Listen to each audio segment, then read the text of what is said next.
Hi everyone, welcome back to the series on breaking free of the limitations of Arduino. So episode 3, we're going to play with two peripherals. We're going to play with the analog to digital converter, or ADC, and the USART. That's the Universal Synchronous Asynchronous Receiver Transmitter. So let's take a look. So a bit of an overview. All we're going to do is we're going to read an analog sensor using an ADC input, and then we're going to write that sensor value to a terminal. So as we've done in the previous two videos, we've used bit and register definitions to make our coding a little bit easier to do. So you'll notice at the first line of those code examples for over the previous two videos, the first line has been include avr/io.h.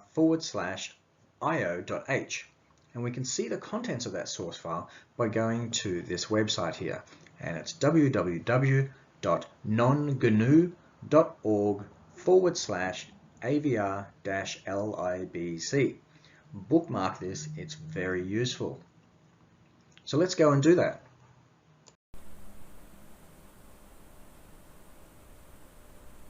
Okay, so now I've directed my browser to that website. So we have nongnu.org/avr-libc. And we see here there's an online user's manual. So click on that. And there's a search bar up here. And we're just going to type in io.h. So that's what we're looking for. And we can see there it is. So click on it. And we can see go to the source code of this file. And in this, it has device-specific definitions for each microcontroller that Arduino uses. Because you may be aware that Arduino is more of an ecosystem or a platform, and it uses many, many different types of microcontrollers from multiple manufacturers. So let's find our device, which is the ATmega 328P. And we can see here it says if the ATmega 328P is defined or the ATmega 328 is defined, then to include this file here, and it's avr/iom328p.h. So how do we find that file? Well, it's actually part of your Arduino installation on your host machine, that is on your computer. So if you go to your Arduino installation, and that is not the sketchbook, but the actual installation itself, and then go to Hardware, Tools, AVR, AVR again, Include, and AVR, and we will find that file there, iom328p. So then we can then open that up in our favorite text editor, and we can see here this actually has all the register and bit numbers, for example. So it turns the more cryptic special function register names into something that's a bit more human readable. For example, the special function register IO8 and hex address 3, it turns that into pin B. And then, for example, pin B4, so rather than just writing 4, we can write pin B4. So it's just a lot more human readable, and if we're debugging later on, or when we're debugging later on, then it makes our job a lot easier because it can be very clear what it was that we were trying to do.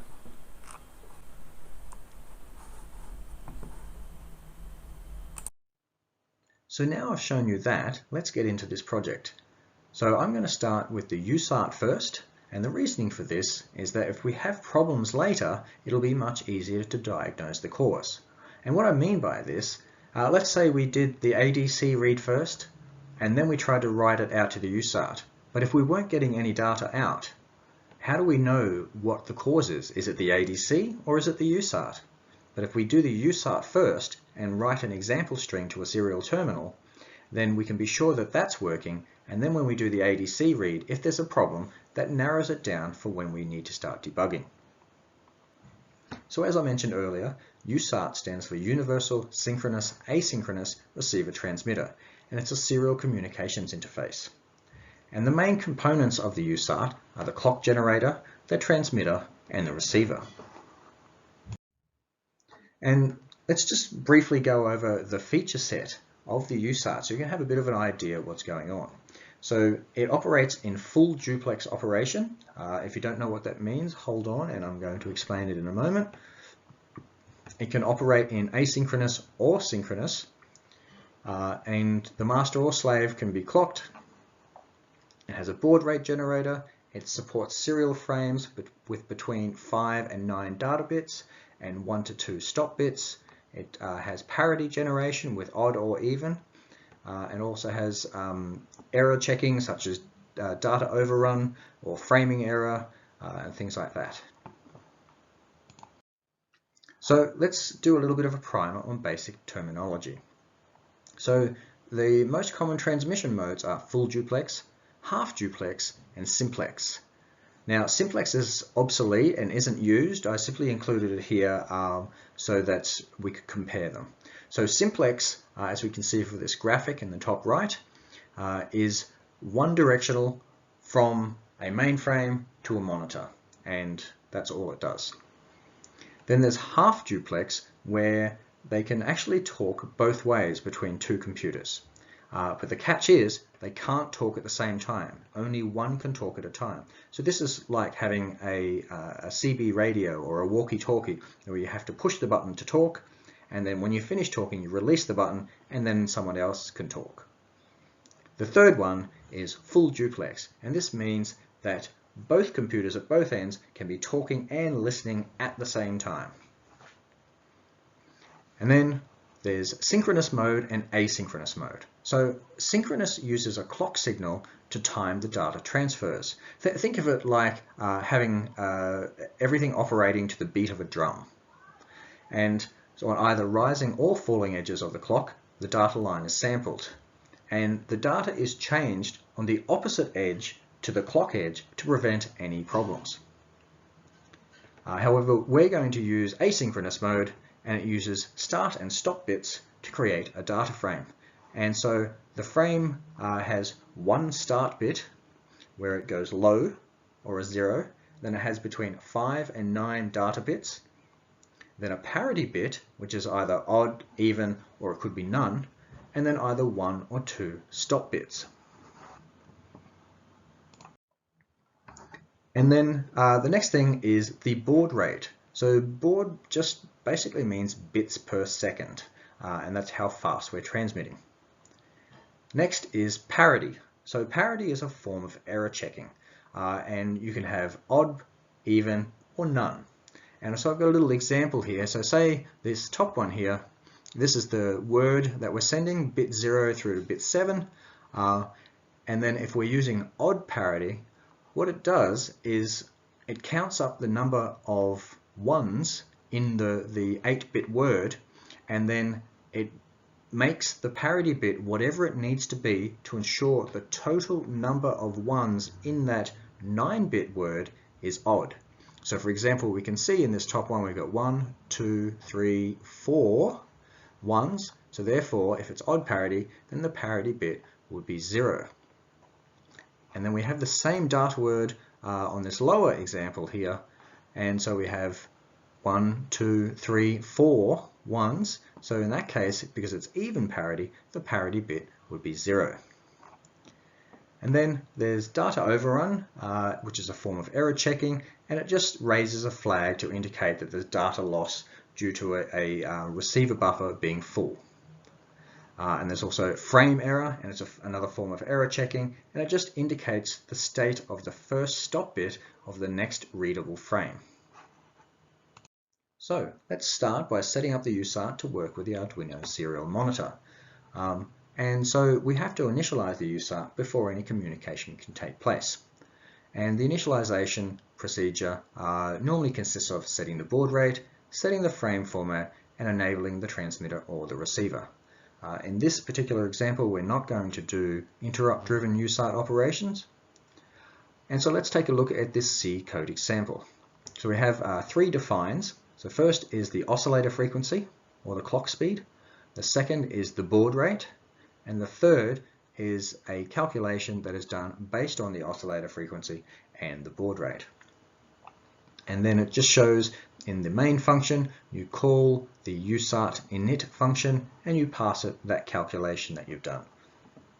So when that USART init gets called, we need to set the baud rate. And so that calculation is actually split over two registers. So what we need to do is we need to get the high part, that is, we bit shift to the right by 8, and that gives us the high part, and we read that into the high register, and then we just read the rest of it, and that will read it into the low register.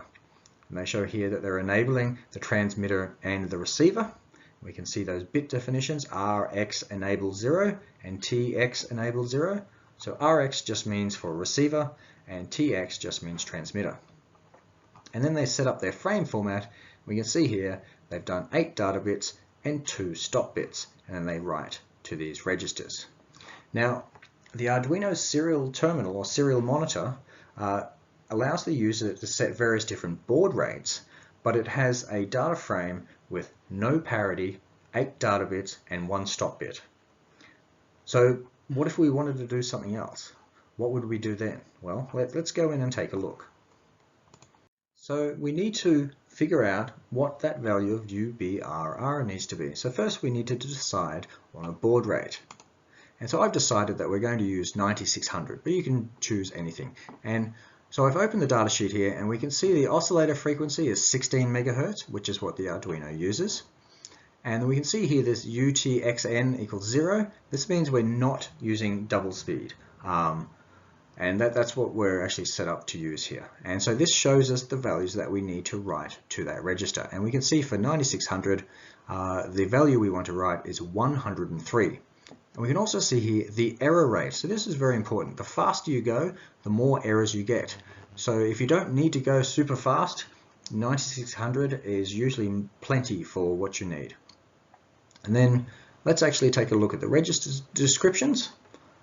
And so we can see here the USART IO register, and then here we go, the USART control status register. And so there's the next one is, where is it? There it is. Oh no, it's register A.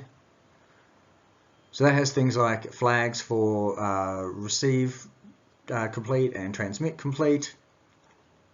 We go to the next one, we will find, here we go. So it has some more interrupts, but then it also has the RX enable and TX enable, which was being used before. So we need to make a note of that. And those are there. And then here we go, USART control and status register C. And this is where we can set up asynchronous mode. We can set up our parity.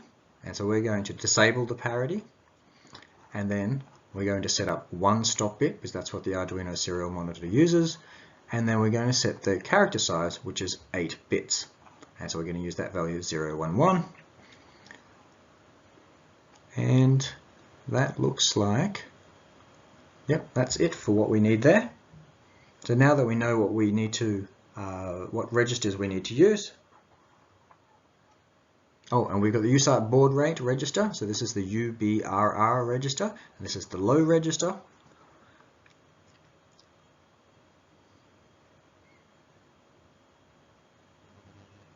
And then we'll have the high register as well, and that's where we were splitting it across 2 registers. And we can see that it only uses 4 bits, so that's a 12-bit value that we use, and that's the end of what we need. So now that we've gone over which registers and bits we need to modify, let's get that organized. So the example code in the data sheet used the data frame with no parity, 8 data bits, and 2 stop bits, whereas the Arduino serial monitor requires no parity, 8 data bits, and 1 stop bit. And we have the registers that were of interest here, and that's the USART control and status register B, the USART control and status register C, and then the UBRR low and high registers, that is the baud rate registers. So let's first of all do the USART control and status register B. So I'm going to enable TX and RX, but we really only need to enable TX. And so these two circled, they're the ones, so bits 3 and 4, they're of interest. So now on the right I have the USART control and status register C, and what I wanted to show you here is what's circled in red here over on the right, which is the initial value of the register. And we can see all of the initial values are listed, so most of them are 0 except for these 2 bits, just one from the end. And so now let's start going through all of the modes. So first of all we want asynchronous USART, and we can see from the cell 1 and cell 0, they need to be 0 to select that. But the initial value is already 0, so we don't need to do anything there. Then the parity mode, we want disabled, and we can see here UPM1 and UPM0, they need to be 0. So again, we don't need to do anything there because the initial values are already 0. Now this next one, USBS, that's the stop bit, we want 1 stop bit. But remember that the example code had 2 stop bits, so we'll have to keep that in mind. But the initial value here is 0, so we won't need to write anything there. And then next is the character size. And so we want 8 bits, and we need to write 11 to UCS Z1 and UCS Z0. And that's all we need to do there. Next is the baud rate registers, and we can see here that it's just showing both registers together, and it's just showing the initial value where they're all 0 to start with. So let's build our initialization function to suit our needs. So I've declared it void USART init, and we're going to pass it an unsigned integer UBRR. And we want to set our baud rate, so we'll do the same as the example code before. So we get the high byte, and then we get the low byte. And then now I'm going to enable both transmit and receive, although we really only need transmit. And next, we're going to set up our frame format. So we want 8 data bits, no parity, and 1 stop bit. And so what I'm doing here is I'm sending a 3, which is equal to binary 11, to bit UCS00, and that just shifts a 3 into that point, and that gives us those 2 ones that we need for those bits. So this section of the data sheet is just talking about data transmission and the USART transmitter, and all it's saying is that the USART transmitter is enabled by setting the transmit enable, that is the TX enable, in the UCSR B register. And as I mentioned before, we want to send frames with 8 data bits, and so that just has a bit of a description of what actually happens. And so just saying that the code examples show a simple USART transmit function based on the polling of the data register empty flag. And so what it does is it sends it and it waits until that data register is empty, and then it can do something else. So this is a blocking function. So it's important to understand that, but for now we're not going to use interrupt driven, we're just going to use polling to make this a little bit simpler. So let's go and write something to the serial monitor. So I've written some example code here, and so we have the line include avr io.h. Remember that from the start of the video. And then, so we've defined our oscillator frequency as 16 megahertz. And then I'm defining my baud rate as 9600. And then we do that same calculation that was in the example code where we get the baud rate register value. And then I have 2 function prototypes here. One is USART transmit and one is USART init. And I've created a character array here, and I've called my string, and it contains 11 characters, and it just spells out 80 mega 328p. And then the last character in there is a \0, and this is a null terminator, and this is used in character arrays to indicate that this is the end of the character array. So then we have our main function, and in that main function we call the USART init, and we pass it the value that we calculated in that final define. And then we have the while one loop, and what we're doing here, it's just has a for loop, and it increments from I equals 0 to Now there's a keyword here you may not have seen. It's strlen, which is string length. And so what it does is it looks at my string, the character array here, and it gets the length of it. That is the number of characters. And so what that's going to do is it's going to iterate over each character in that string. And then in there, we just call USART transmit, and we pass it my string and that element in the array that we're up to. And then once it finishes doing that, we're just going to pass it a \n, which is the escape sequence for a new line. So now let's take a look at the init function over here on the right. So we have void USART init, and we're passing it the UBRR value. And so we do much the same as we did in, as you saw in the example code, where we get the high byte by bit shifting to the right by 8, and then we get the low byte, which is just as is. Then we enable both transmit and receive. Now remember, we only really need the transmit, but I'm putting the receive in there. And then we set our frame format. So all we need to do is set up the control register for UCSZ00, and we write a 3 to that. And then in our transmit function, now this is what I was mentioning before, where the UCSR0A, so it waits for that to be clear, wait until it's ready, and then once it's ready, it then sends a data byte. So let's go give that a go.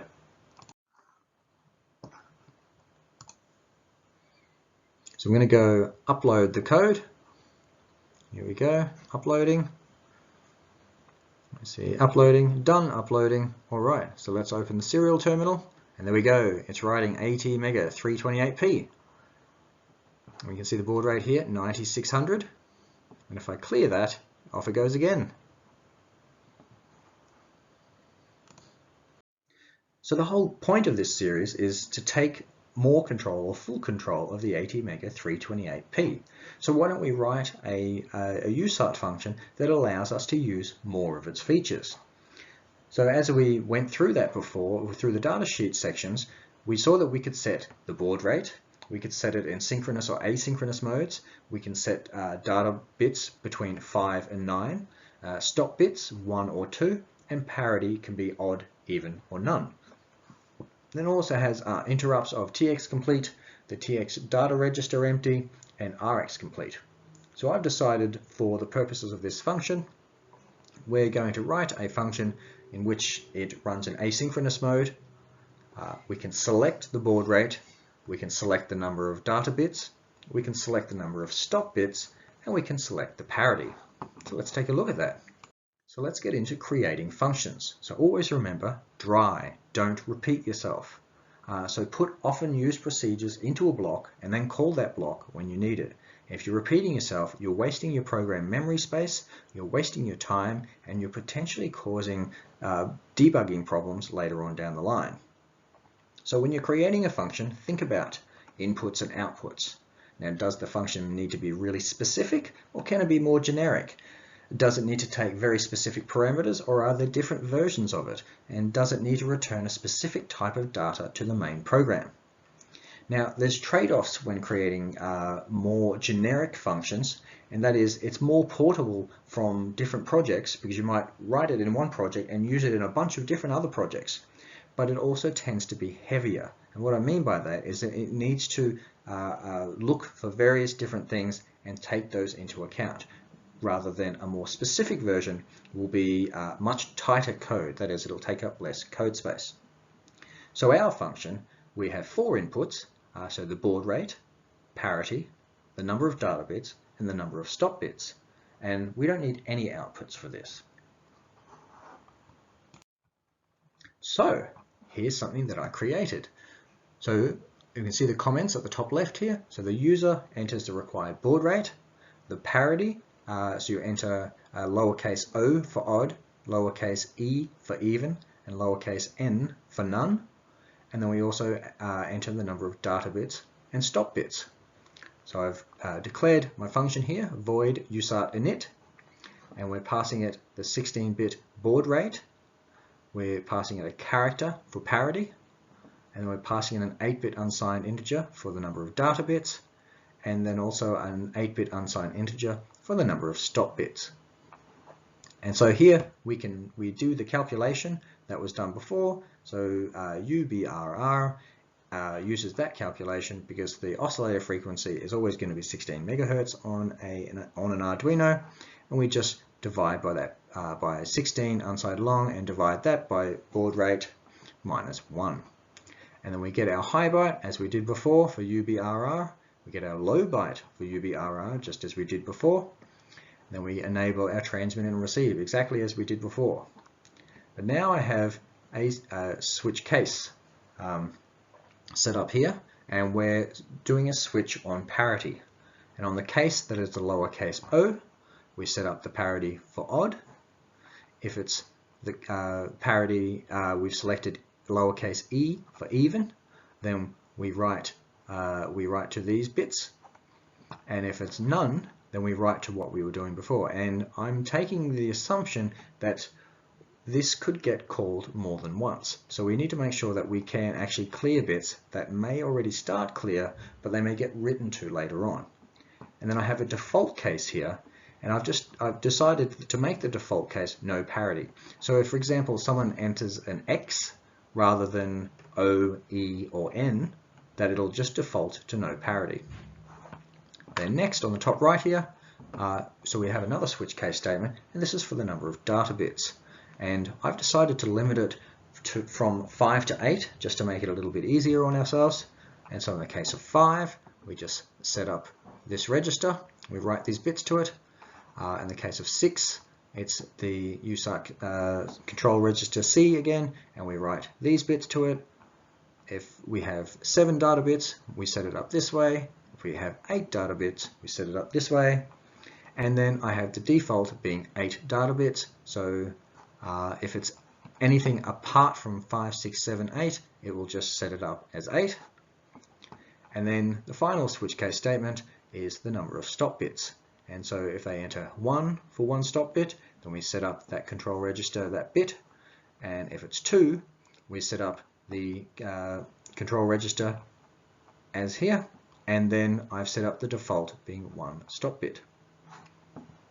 So now we have a much more flexible USART init function.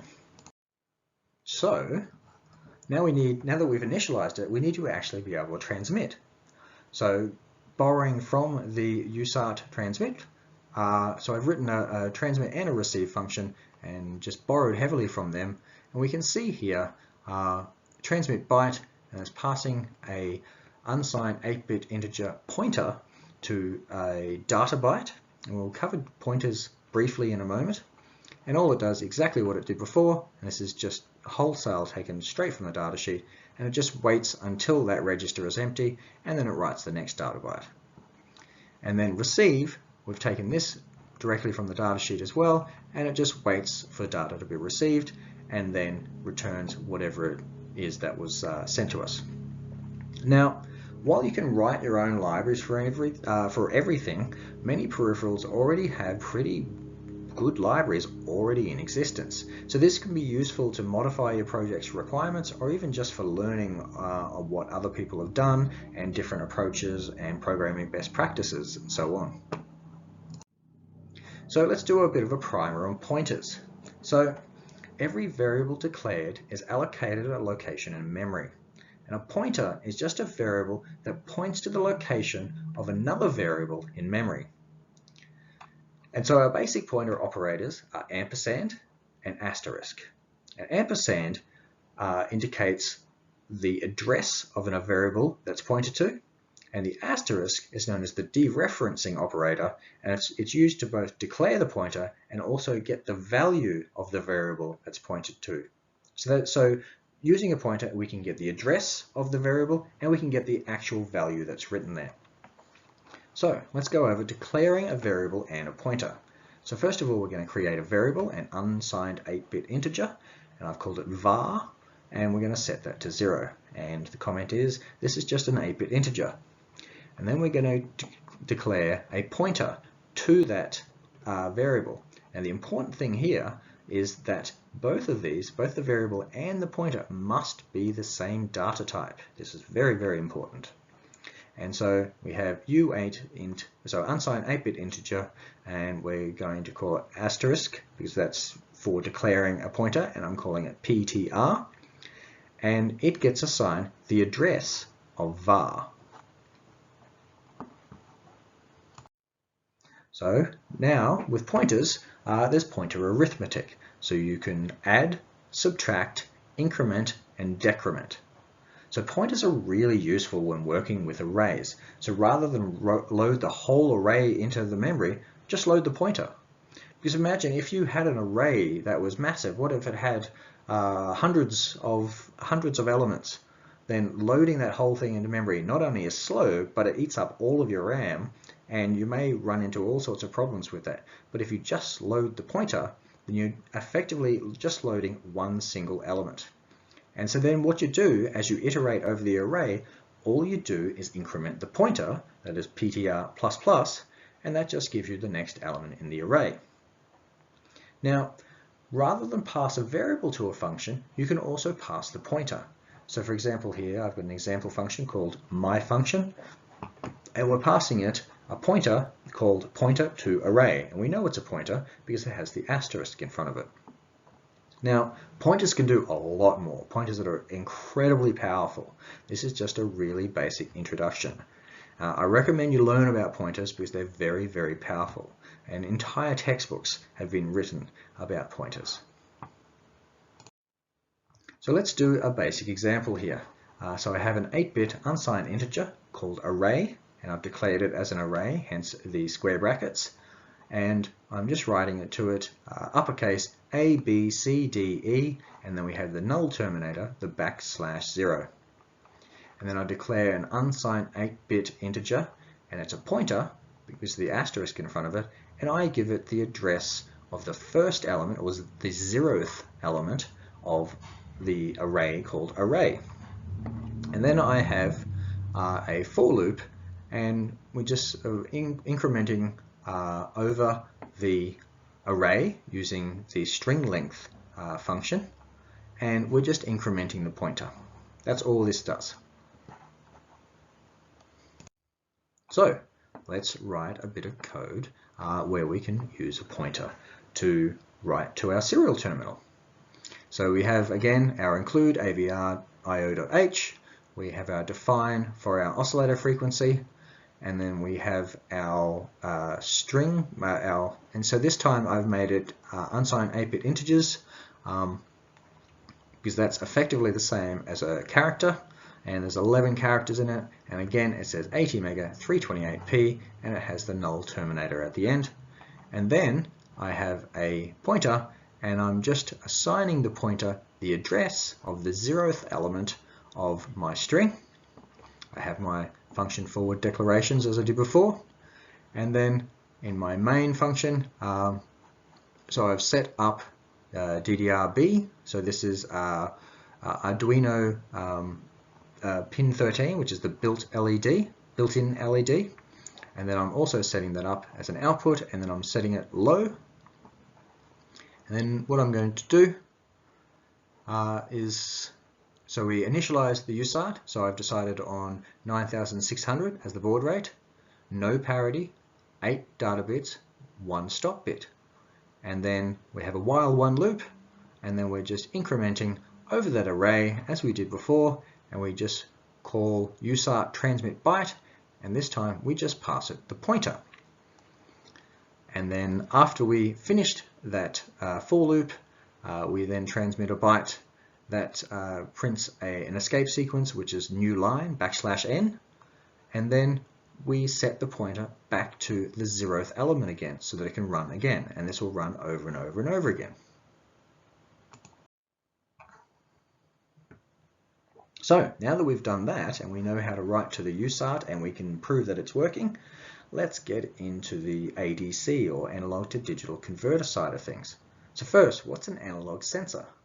Well, an analog sensor is just a device that puts out a variable voltage, and it could be, and so the images here I have from left to right, a potentiometer, a force sensor, thermistors, which are a type of temperature sensor, there's a pH sensor, and also a TDS, that is total dissolved solids sensor, and this is used in hydroponic growing and things like that. So ADC stands for analog to digital converter, as I mentioned. Now the ATmega 328P has an ADC peripheral with 6 to 8 channels depending on the package that's used. So if you've got the DIP package, which is this through-hole one, it has 6 channels. But if you have the surface mount versions, it has 8 channels. So it's important to remember how many channels you have. Then we have AREF, which is the analog reference for the ADC, and it can be selected as the analog VCC pin. It can be selected as an internal 1.1 volt reference, or you can also select it as some external voltage reference that you need to dial in. Now the Arduino Uno AREF pin uses a decoupling capacitor to improve noise immunity. So this is important to know.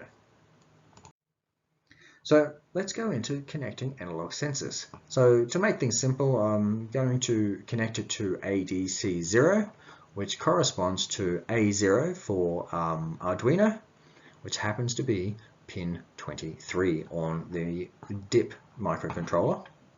And I've got a bit of a schematic here. So the one on the left, so we have VDD, so that's the voltage rail, and then there's a sensor, and then at the bottom of it there's a resistor. So we have the sensor and a resistor set up in a voltage divider, and where they connect, that is taken to the ADC input.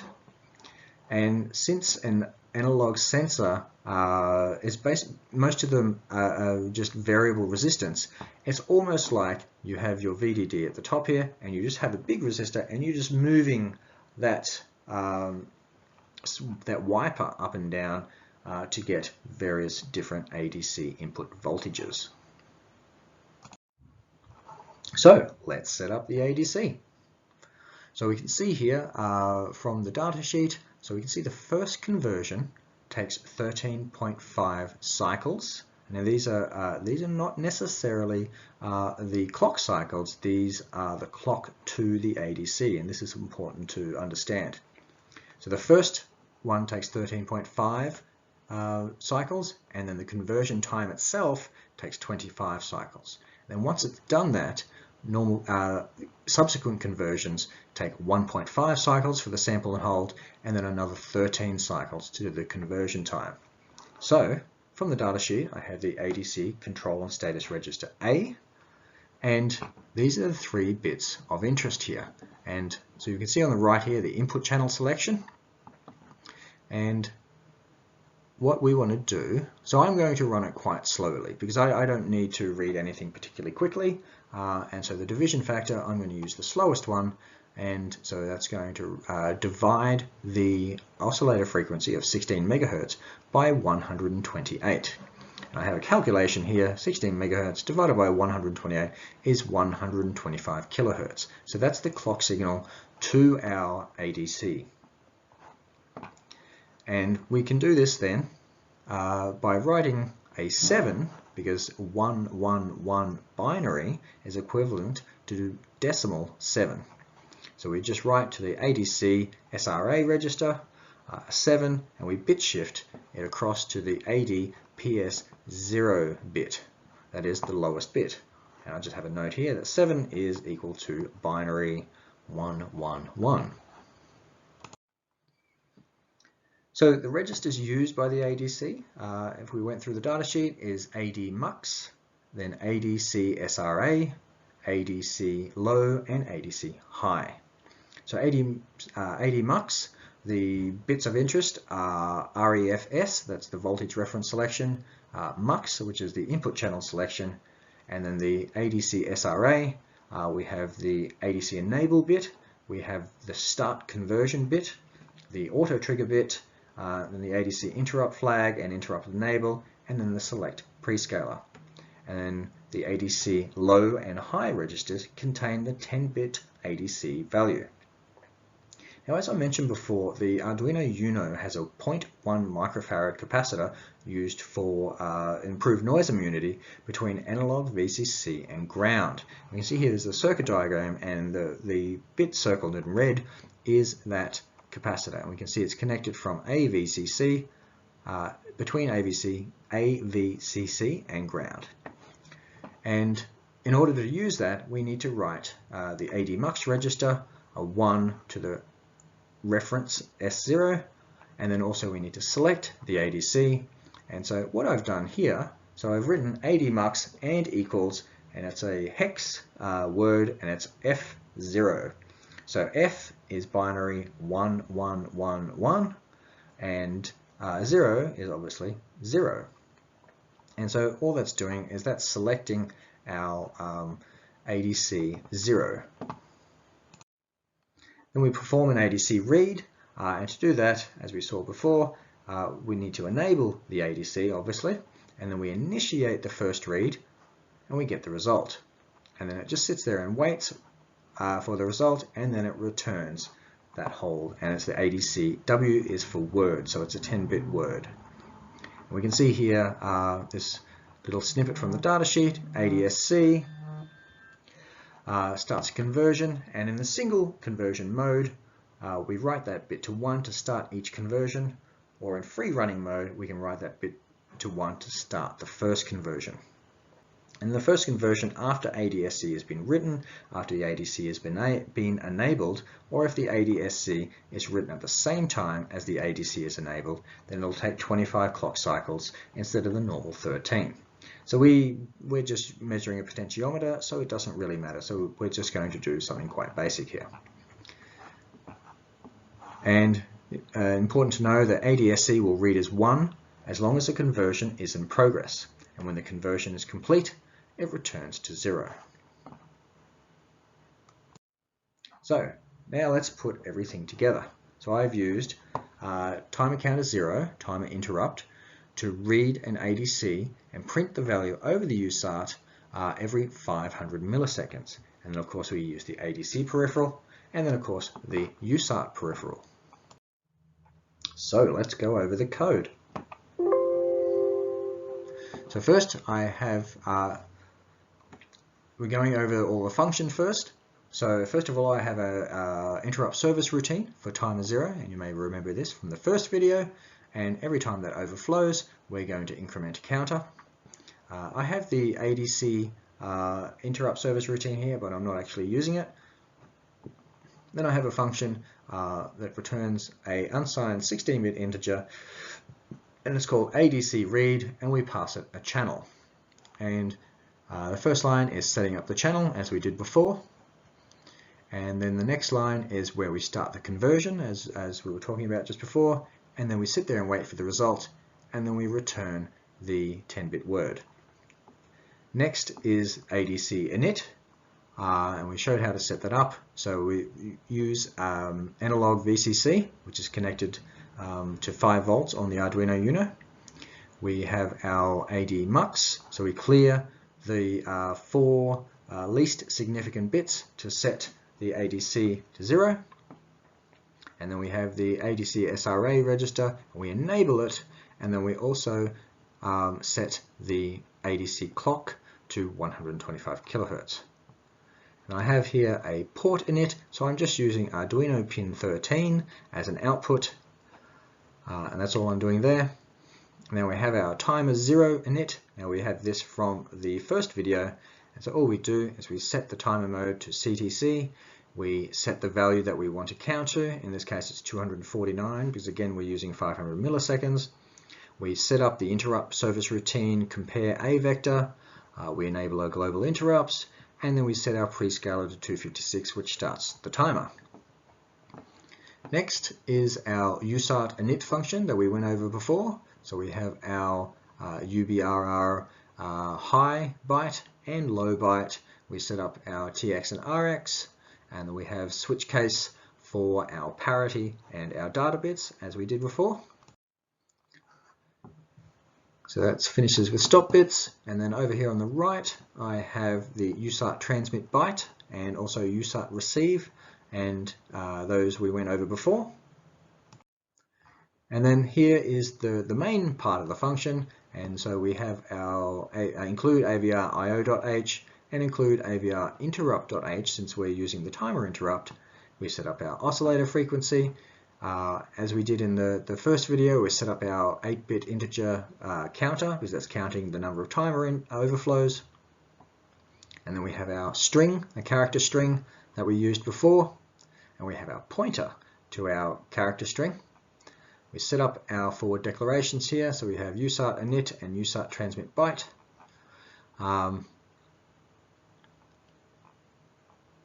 And so then we have some variables. So what we're doing here, because we're reading the ADC, and it could range between 0 and 1023. So remember that the ADC is a 10-bit or a 10-bit register, and so 2 to the 10 is 1024. But because we're reading from 0, that means it ranges from 0 to 1023.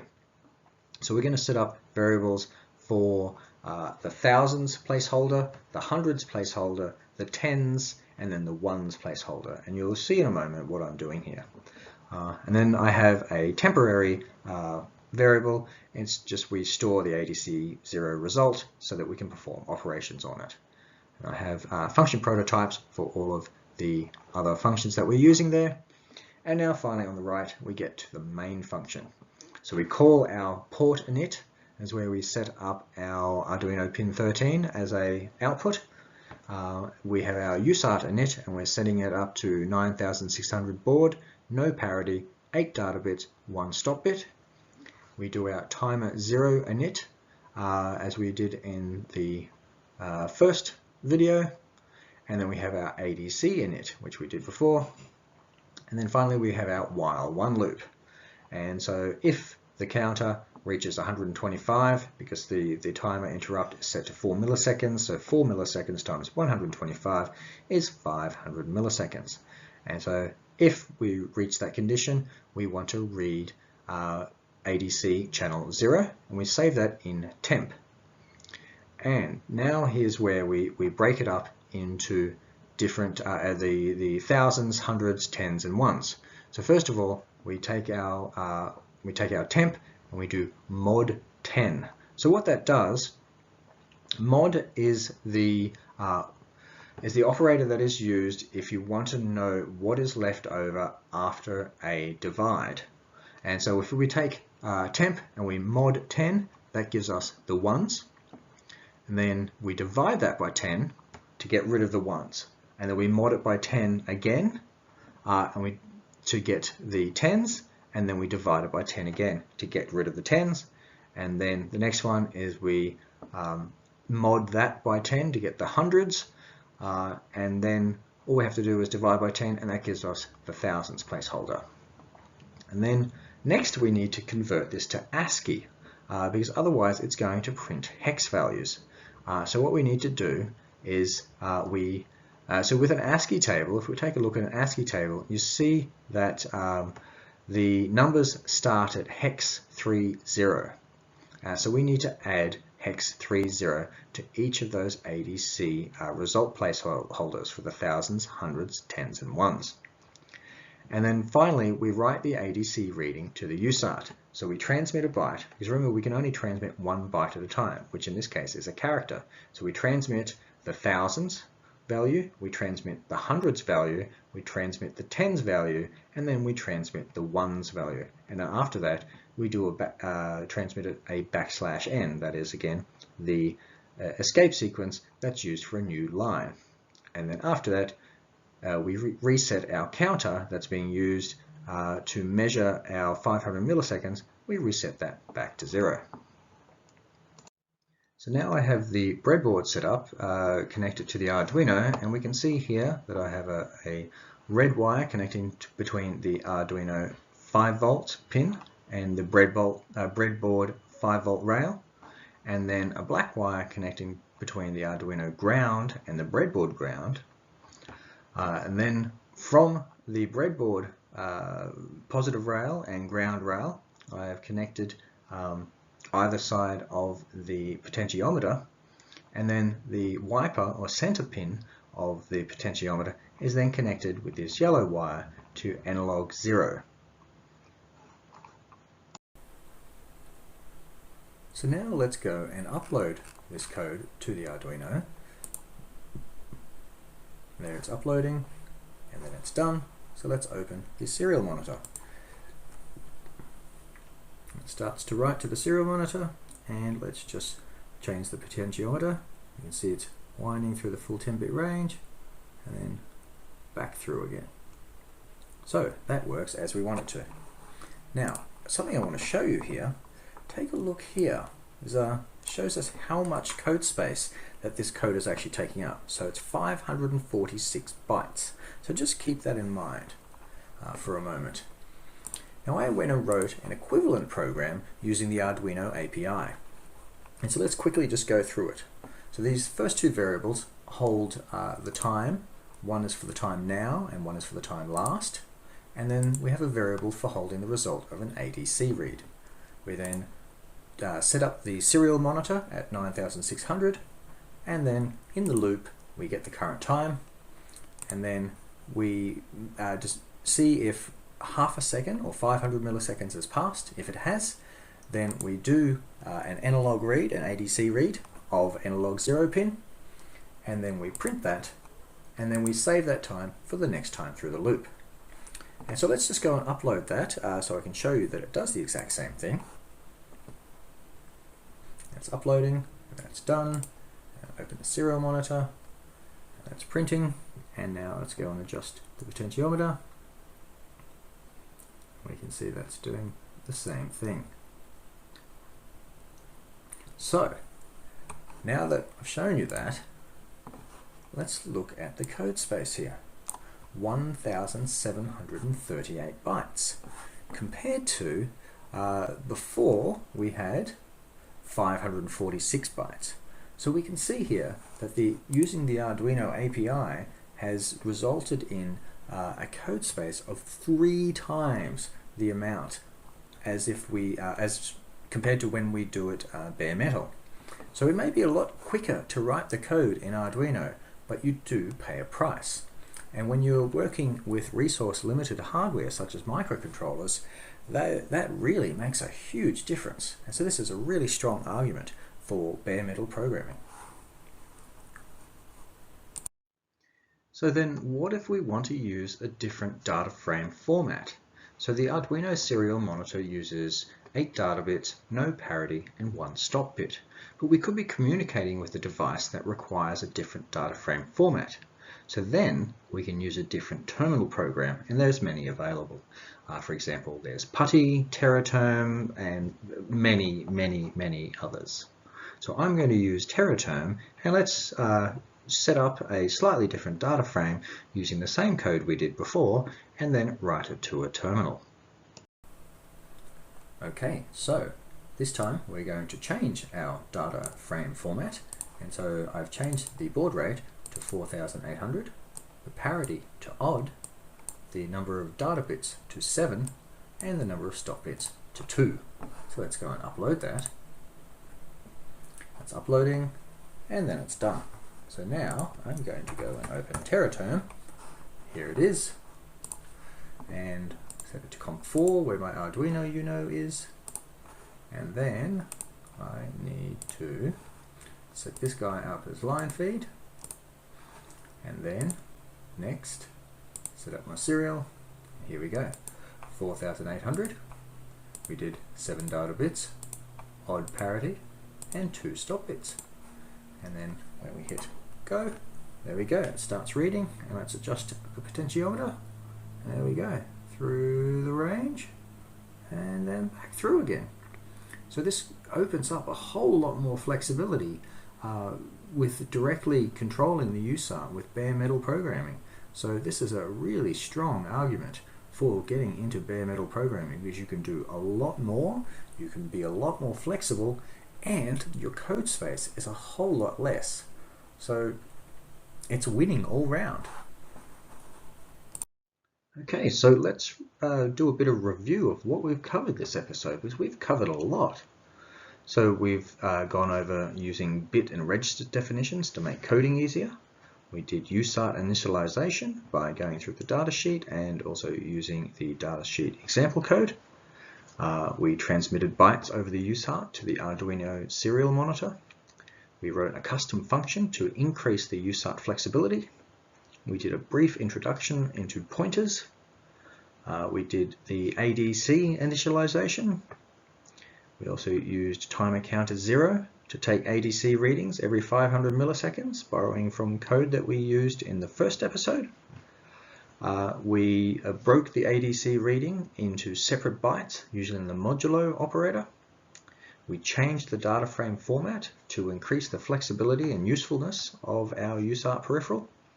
And we also used a standalone serial terminal. So we've covered quite a lot here, so give yourself a pat on the back. Thank you for joining me for this, this journey. And let's take a quick look at the references. So I have one for the half duplex, full duplex, and simplex, and the rest are all for the images. So if you enjoyed this episode, please give me a like or a comment. If you haven't already, smash that subscribe button and stay tuned for the next episode coming up. Thank you and good night.